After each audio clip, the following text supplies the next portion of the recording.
আপনি আমাকে আবারও মিথ্যা বললেন। আমি কিন্তু কিছু বলিনি, আমার সব মনে আছে। আপনি আমার কথা কিছু মনে করবেন না, আমার আসলে কিছু মনে নেই, তো এমনিতেই বললাম, শুধু এটা দেখার জন্য যে আপনি আমার কাছ থেকে কোনো কিছু লুকাচ্ছেন কিনা। আপনি আমার কথা প্লিজ কিছু মনে করবেন না, আমার কথা কষ্ট পেয়ে থাকলে সরি।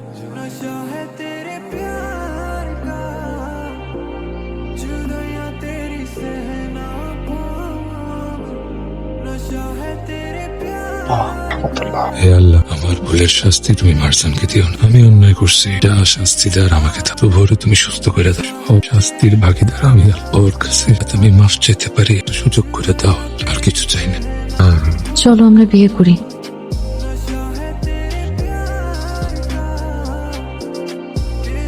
সরি। কেন? একটা হাত দিবা? নিজেই যখন নিজের ভুল বুঝতে পেরে অনুতপ্ত হয়, এর থেকে বড় শাস্তি আর কিছু হয় না। যদি কাউকে ক্ষমা না করতে পারো, তাহলে কাউকে ভালোবাসো।